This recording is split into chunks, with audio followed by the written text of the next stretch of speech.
I had settlement with Sean, okay? And he belongs to that agenda. That's why he's so famous. They land all the contracts. It's his attorneys. I take Sean the threat of death on me, okay? I don't have it, but I can make it available under secrecy. That means that I wouldn't be liable because I don't want to be given the brain for anything. Right? My settlement put me in a box. Basically, I couldn't talk because I was going to be sued.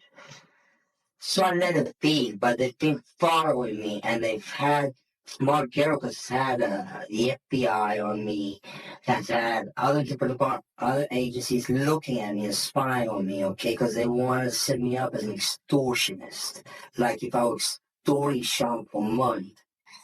In a courtroom where the air is thick with tension, one man's chilling testimony is shaking the foundations of the music industry. Jonathan Audi, a name once dismissed as delusional, is now at the center of a trial that could bring down one of the most powerful moguls in entertainment history.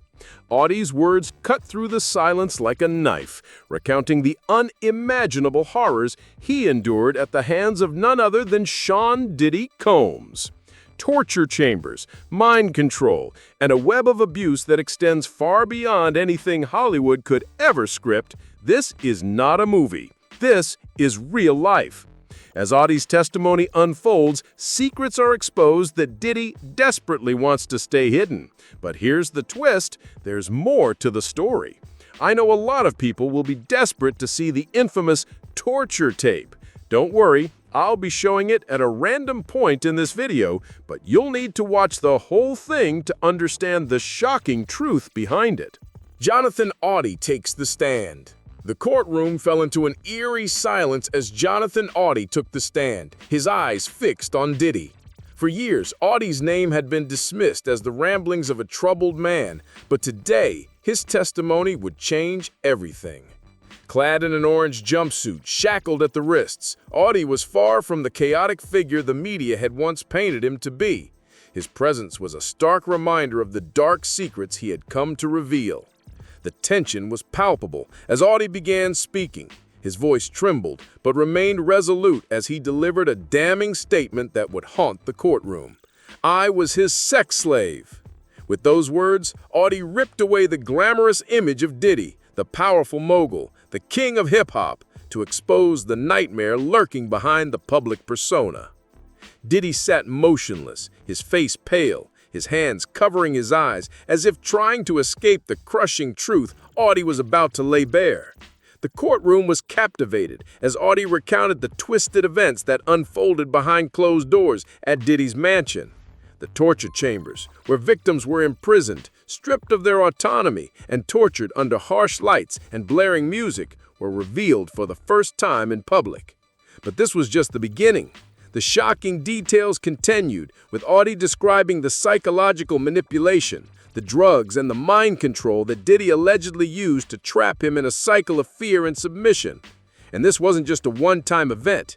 It was a systematic, deliberate pattern. What followed in the courtroom was a story that no one could have anticipated, one that threatened to unravel Diddy's empire. Audi's gruesome testimony. As Audi's testimony unfolded, the courtroom was gripped by an unsettling atmosphere. Every word he spoke seemed to peel back another layer of the nightmare that he claimed to have endured. The details were harrowing. Audi described the chilling torture chambers at Diddy's mansion, where he and others were allegedly held captive. The rooms, bathed in eerie red light, were designed to disorient and control the victims, their screams drowned out by blaring music. The psychological torment was just as insidious as the physical abuse. But it was the mind control that seemed to shock the room the most. Audi detailed how Diddy used a mysterious form of technology, something he couldn't fully explain, to implant commands in his head. The voice of Diddy, according to Audi, echoed in his mind, forcing him to comply with unspeakable demands. Audi spoke of hearing Diddy's voice ordering him to protect the mogul's darkest secrets, threatening to destroy him and his family if he didn't obey. The victims weren't just physically trapped, they were mentally enslaved as well. The details Audi provided were so gruesome, so beyond anything the public had ever imagined, that even the most seasoned legal observers in the room seemed stunned. As Audi looked directly at Diddy, his voice unwavering, the magnitude of his words began to settle in. Diddy was not just a perpetrator of abuse, he was the mastermind behind a system designed to break people down, to control them completely. And yet, even as Audi spoke, Diddy remained silent.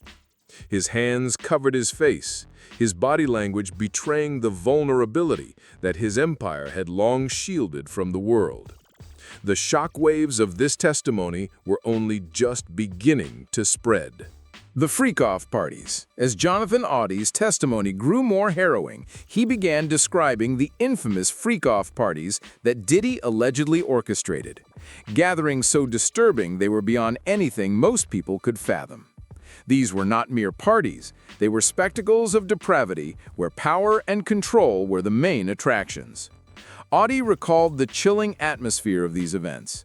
Lavish settings, pulsating music, and a sense of fear that hung in the air. It was here that Diddy allegedly indulged in the darkest of desires, surrounded by powerful figures and celebrities.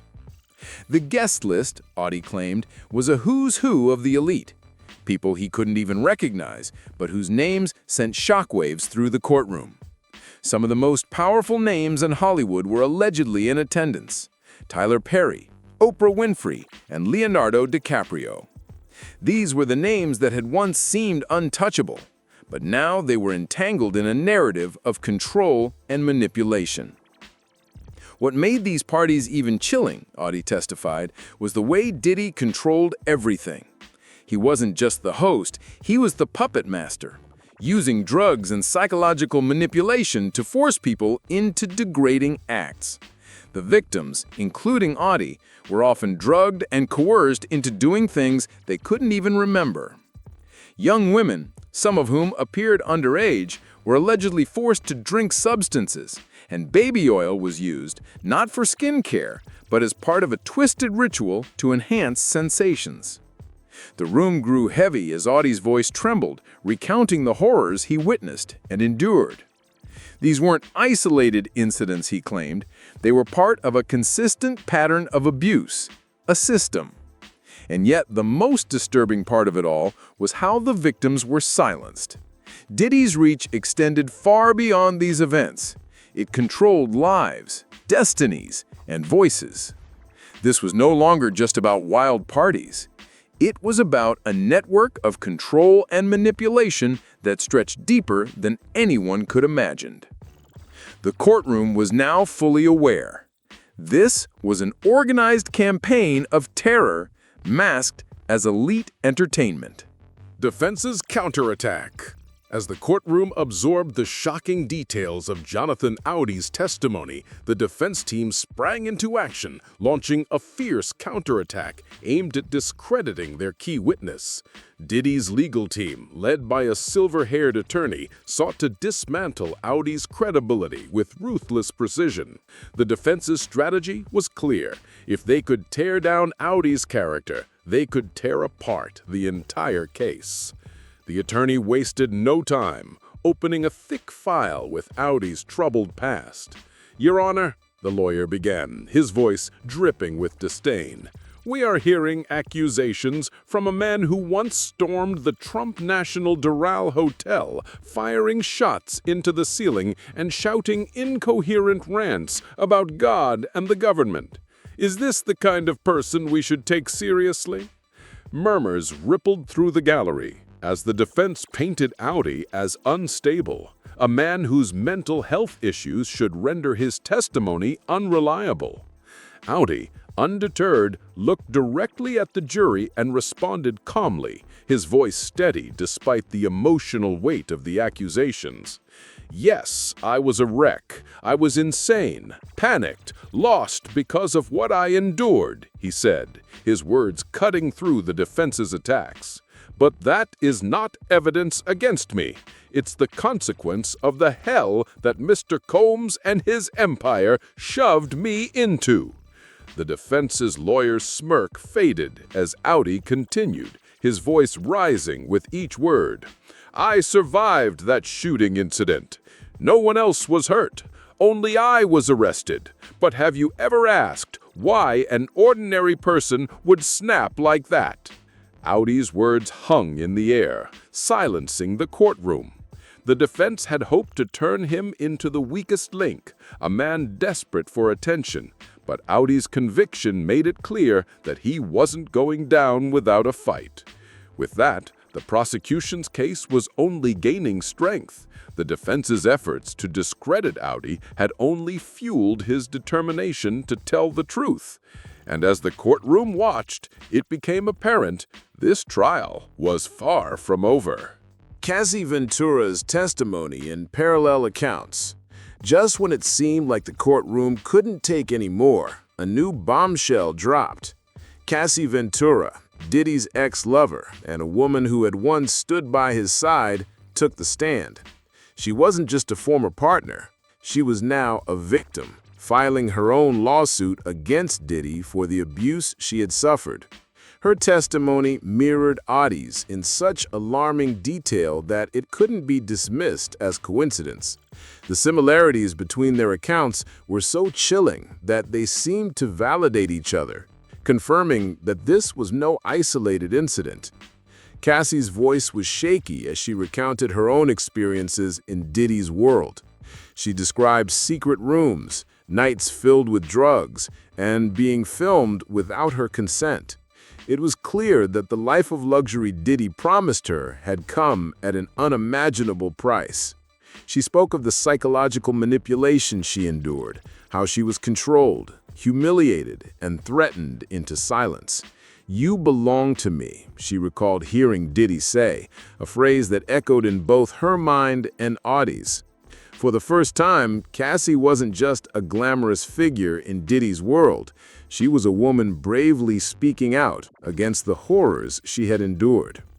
As Cassie's testimony continued, the pieces of the puzzle began to fall into place. The horrors Audi had described now had a corroborating voice, and the narrative of abuse and control started to take shape. Audi and Cassie's stories were nearly identical, despite never meeting. It was as if they were speaking of the same twisted ritual, each victim's story aligning perfectly, leaving no room for doubt. But it wasn't just Cassie's testimony that confirmed Audi's account. Others, like Philip Pine, a former senior executive assistant to Diddy, also came forward, offering their own terrifying accounts of the music mogul's abuse. The walls around Diddy's empire were beginning to crack, and the truth was coming to light. The defense could no longer deny that these stories were a pattern, a system designed to manipulate, control, and silence. Allegations of human trafficking. As the case progressed, the stakes couldn't have been higher. What had started as a series of shocking testimonies about abuse and manipulation began to take on a darker, more sinister dimension. The prosecution now focused on the chilling allegations of human trafficking, arguing that Diddy wasn't merely a manipulative figure, he was the head of an organized network that exploited vulnerable individuals for his own twisted desires. Audi's testimony about the so-called freak-off parties and the abuse he endured was now seen as part of a larger, more systematic operation. The prosecution presented evidence suggesting that this wasn't an isolated behavior, but a deeply ingrained pattern within Diddy's world, a world where money, power, and influence were used to coerce people into a life of exploitation. Investigators had uncovered links to trafficking operations that spanned across state lines, involving women, men, and even celebrities, all lured into a network built on fear and manipulation. According to Audi, these parties weren't just chaotic gatherings, they were carefully orchestrated rituals where participants were stripped of their autonomy and forced to serve Diddy's every whim. federal investigators were now calling what Diddy had orchestrated human trafficking. The torture chambers Audi described were not just places for sadistic pleasure, they were hubs for abuse, designed to break down the victims mentally and physically. And the most disturbing part? Diddy allegedly used his empire to cover up the whole operation, utilizing his wealth and connections to silence anyone who dared speak out. As the evidence mounted, it became clear that the scale of Diddy's alleged crimes extended beyond what anyone had imagined. These were not the isolated actions of a man succumbing to excess or greed. They were calculated, organized, and deliberate. What the prosecution had revealed was nothing short of a vast network of human trafficking, a chilling underworld hidden beneath the facade of fame and fortune. Shocking evidence and videos. As the prosecution continued to build its case, the courtroom was rocked by an unexpected turn. The narrative of abuse, manipulation, and trafficking was no longer just a series of testimonies. It was about to be backed by irrefutable evidence. The focus shifted to the videos, recordings that had been recovered from Diddy's operations, videos that the prosecution claimed could be the key to exposing the full extent of his crimes. The content of these videos had the potential to change everything. The judge ordered that only the jury would view these tapes, the rest of the courtroom forced to wait in suspense. The prosecutor, undeterred, described the videos with chilling detail. They were not amateur recordings. These were carefully orchestrated films capturing the most disturbing moments of the so-called freak-off parties and the grotesque acts that occurred behind closed doors. What made these tapes so damning wasn't just their content, it was the power they held. The footage, once dismissed as sensational, now stood as cold, undeniable proof that Diddy had orchestrated a network of control and abuse. As the jury watched the footage, the tension in the room was palpable. These videos weren't just acts of violence, they were captured moments in a broader scheme of psychological and physical manipulation. The recording showed not only the abuse of vulnerable individuals, but the coercion that kept them trapped in Diddy's web. Some of these tapes also featured participants who, despite the outward appearances of consent, were clearly under duress, manipulated into submitting to acts they would not have otherwise chosen. The most troubling of the videos came from a hotel surveillance clip, showing Diddy dragging Cassie to a room in a public hallway, a violent scene that now confirmed the prosecutor's theory of systematic abuse. This footage, shown repeatedly to the jury, marked a turning point in the trial. No longer could the defense claim that these were merely isolated consensual incidents. The videos painted a damning portrait of a man whose empire was built on fear, manipulation, and exploitation. The final blow and trial tension. As the trial entered its final phases, the weight of the evidence and the mounting testimonies created a storm of tension in the courtroom. Diddy's empire, once untouchable, was now in serious jeopardy. With every passing day, the case against him grew stronger, and the walls around his carefully crafted public image began to crumble.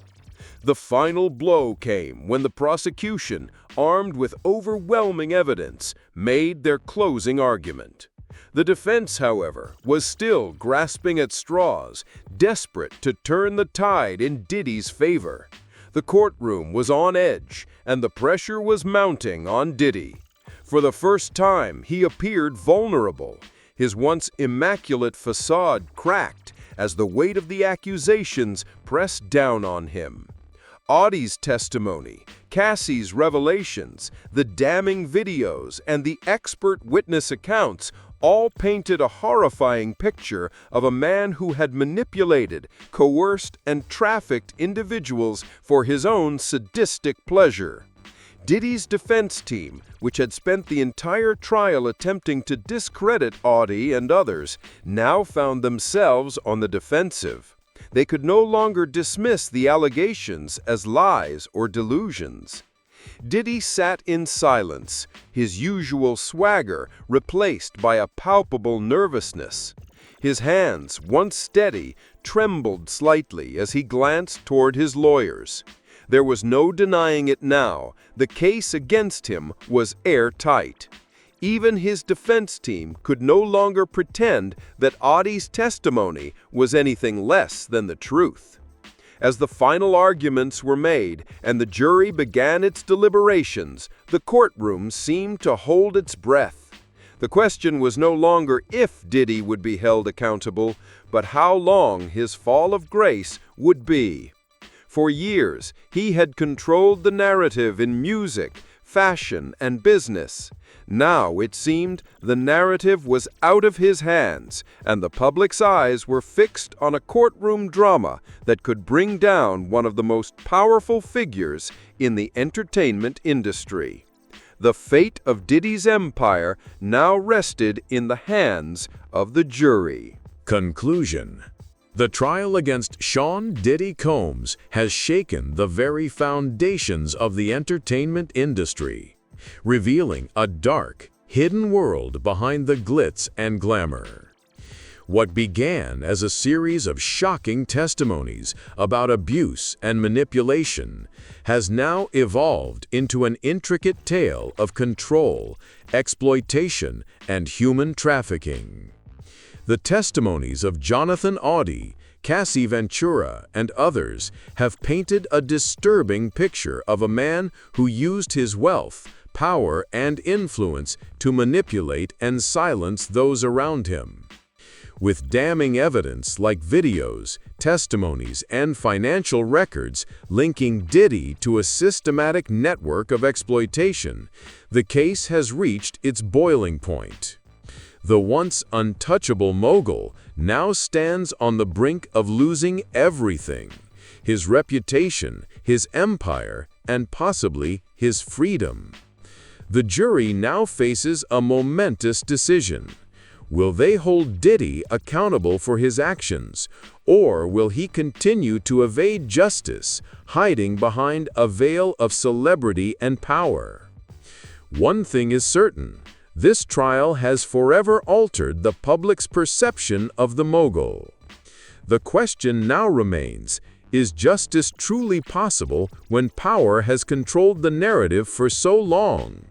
Share your thoughts below. Like and subscribe to stay updated. This story is far from over.